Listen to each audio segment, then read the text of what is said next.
You've been pretending discipline is strength. What has it cost you? For months now, you've been training yourself. Getting up early. Cold showers. Journaling. Meditation. You read Marcus Aurelius before bed. You tell yourself emotions are just impressions. That you control your reactions. That nothing external can touch you. And you believe you're becoming stronger, more resilient, more immune to the chaos that seems to overwhelm everyone else around you. But something's wrong. You can feel it. The people closest to you have started looking at you differently. Your partner says you've become cold. Your friends say you don't seem present anymore. That when they talk to you, it's like speaking to someone behind glass. And deep down, in moments you don't want to admit exist, you feel nothing. Not strength. Not peace. Just absence. Here's what's actually happening. You haven't become a Stoic.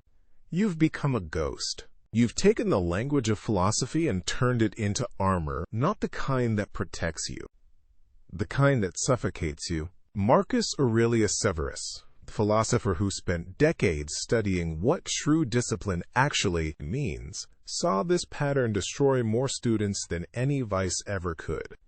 He watched promising practitioners turn themselves into marble, statues, beautiful and composed and completely lifeless. He called it the most seductive form of weakness, because it disguises itself as virtue. You think you're practicing emotional control, but what you're actually doing is emotional amputation.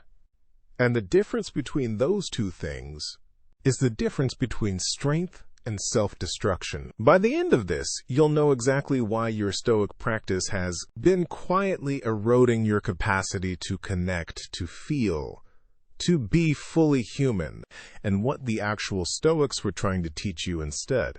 Let me show you what I mean. Through someone who lived this exact mistake, Dominic Cain. Sharp features, controlled posture, the kind of man who looks like he's never lost composure in his life. 3 years ago, he discovered Stoicism after a brutal breakup left him feeling powerless. He read Meditations, then Seneca, then Epictetus, and something clicked. Here was a framework that promised him he'd never feel that powerless again. So he committed. Every morning, he'd write in his journal, "You have power over your mind, not outside events. Realize this, and you will find strength." He practiced negative visualization. He rehearsed worst-case scenarios. He trained himself to see his emotions as errors in judgment that needed correction. Every surge of feeling became something to observe, categorize, and ultimately dismiss as irrational. And it worked, or seemed to. 6 months in, his ex reached out wanting to talk. He felt nothing. A year in, his father was diagnosed with cancer. He visited the hospital with perfect composure. His siblings were crying. His mother was falling apart. Dominic sat there, calm, present, rational. He told himself this was strength. This was what the Stoics meant. He wasn't controlled by his emotions. He had transcended them. While everyone else drowned in their feelings, he remained the steady anchor, unmoved and unshakable. Then one night, alone in his apartment, his father called. Not about the cancer, just to talk, to hear his son's voice. And Dominic realized something horrifying. He couldn't connect. His father was trying to share a memory from Dominic's childhood. Something about a camping trip they'd taken, the way Dominic had caught his first fish and insisted on releasing it because it looked sad, and Dominic could hear the vulnerability in his voice, the unspoken fear that time was running out. And Dominic wanted to feel something, to say something real. But there was just distance. He was watching the conversation happen to someone else. He gave the right responses, said what a good son should say, but he wasn't there. Not really. He was performing the role of presence while being fundamentally absent from the moment that mattered most. After the call ended, He sat in the dark for hours.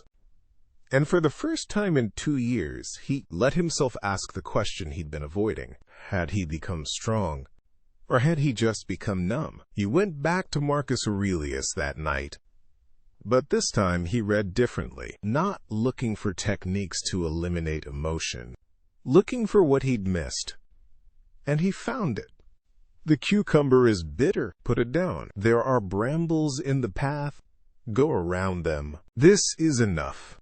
Do not go on to ask, why do such things exist in the world? But a few pages later, something else. How much more harmful are the consequences of anger and grief than the circumstances that arouse them in us? Not the emotions themselves, the consequences of how we respond to them. And then, from a different passage entirely, nowhere can a man find a quieter or more untroubled retreat than in his own soul. Soul. Not mind. Not logic. Soul. The word hit him differently this time, carried weight he'd previously ignored. Dominic had been treating his emotions like enemies. But Marcus Aurelius wasn't teaching suppression. He was teaching something far more difficult. Acknowledgement without enslavement. To feel fully and still choose wisely. To be moved by his father's fear and still offer presence instead of panic. To grieve and still function. To let the sadness wash through him, without letting it make his decisions. Seneca said it plainly. A gem cannot be polished without friction, nor a man perfected without trials. But friction requires contact. You can't polish a stone you've buried. You can't be refined by experiences you've numbed yourself against. The real Stoic practice isn't about becoming emotionless. It's about becoming unmoved by emotions, while still feeling them completely. That distinction is everything. Dominic had confused the map for the territory. He'd taken "don't be controlled by emotion" and turned it into "don't feel emotion." And in doing so, he'd cut himself off from the very thing that makes discipline meaningful. Connection to what actually matters. His father didn't need a philosopher in that moment. He needed a son who could feel the weight of what was happening and still show up with love. So here's what you do tomorrow. Next time you feel something rising, anger, fear, sadness, whatever it is, don't suppress it. Don't analyze it away. Name it out loud if you're alone. In your head if you're not. I'm feeling anger right now. That's it. Not, I shouldn't feel this. Not, this is just a thought. Just, I'm feeling this. Acknowledgement without judgment. Then, and only then, decide what to do with it. That's the practice. Not emotional absence. Emotional sovereignty. You don't become strong by feeling nothing. You become strong by feeling everything. And choosing your response anyway. You're not who you think you are. The next video proves it.